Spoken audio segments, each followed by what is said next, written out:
Good morning बच्चों।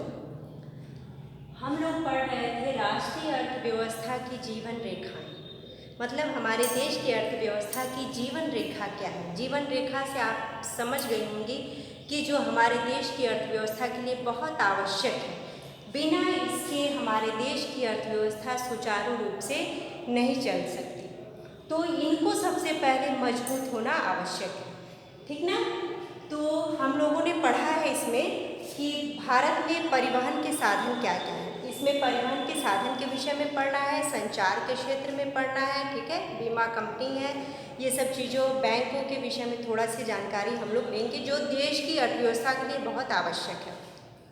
तो हम लोग परिवहन के साधन पढ़ रहे थे जिसमें स्थल परिवहन, इसके अंतर्गत मैंने रेल, सड़क परिवहन और रेल परिवहन आपको पढ़ा चुके हूँ, ठीक है। ये दो चीज़ें कि इससे क्या सुविधाएं हैं, किस प्रकार से निर्माण होता है, कैसे क्या लागत लगती है, कहाँ से कहाँ तक कौन सी सड़क है, कितने प्रकार की जब सड़क परियोजनाओं का निर्माण हो रहा है, इसके विषय में हम लोगों ने पढ़ चुके हैं। इसी तरह से रेल परिवहन के विषय में भी मैंने बताया था आप लोगों को। तो रेल परिवहन भी। अब थोड़ा सा पाइपलाइन के विषय में जानते हैं। पाइपलाइन भी एक परिवहन का ही साधन जिसके माध्यम से जो तरल पदार्थ होते हैं, जैसे आपका प्राकृतिक गैस है, खनिज तेल है, पेट्रोलियम है, डीजल है, वो किस प्रकार से पाइपलाइन के माध्यम से एक स्थान से दूसरे स्थान पर पहुंचेगा, ठीक ना। तो इसका प्रयोग आजकल बहुत तेजी से भारत, देखिए इसको बनाने में लागत तो ज़्यादा लगती है क्योंकि ये ज़मीन के अंदर बिछाया जाता है पाइपलाइन, ठीक है, लेकिन ये बहुत ही सुविधाजनक है। उसके बाद जो प्रॉफिट होता है इसमें लाभ अधिक होने लगता है, तो ये बहुत ज़रूरी है इसमें। और जो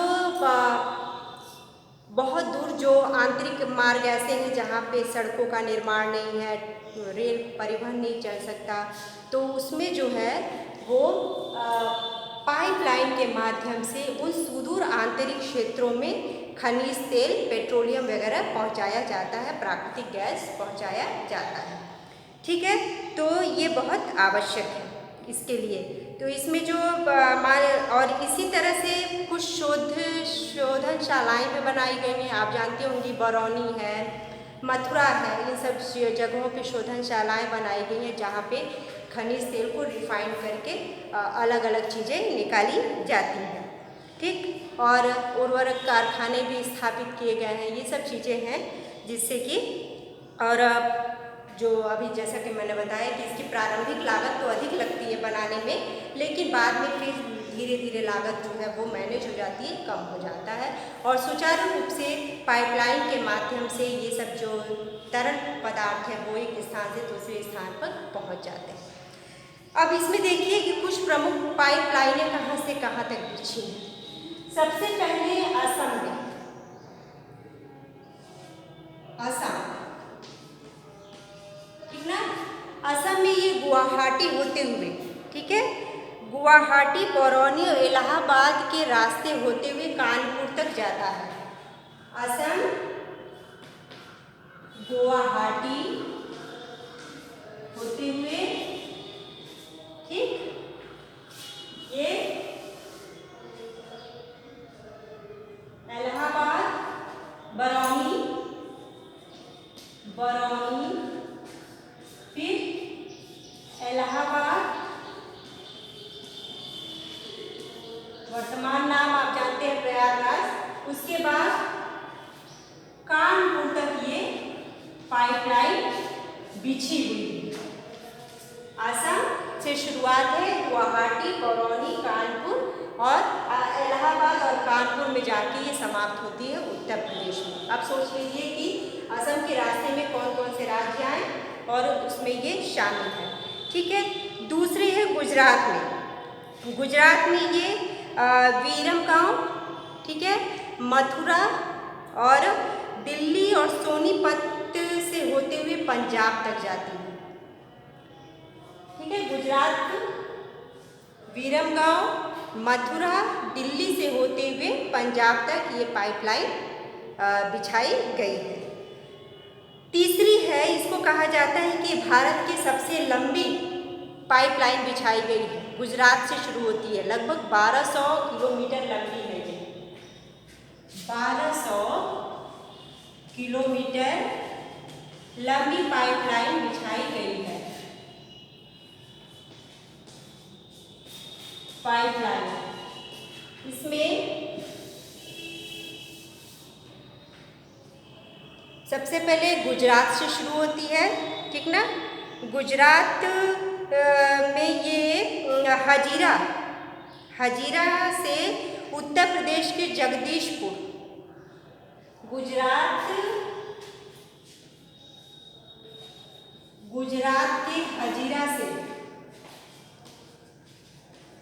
हजीरा से होते हुए उत्तर प्रदेश के जगदीशपुर तक ये मिलती है और मध्य प्रदेश के विजयपुर जो जगह है वहाँ पर भी ये पाइपलाइन जो है वो बिछी हुई है। गुजरात के हजीरा से उत्तर प्रदेश के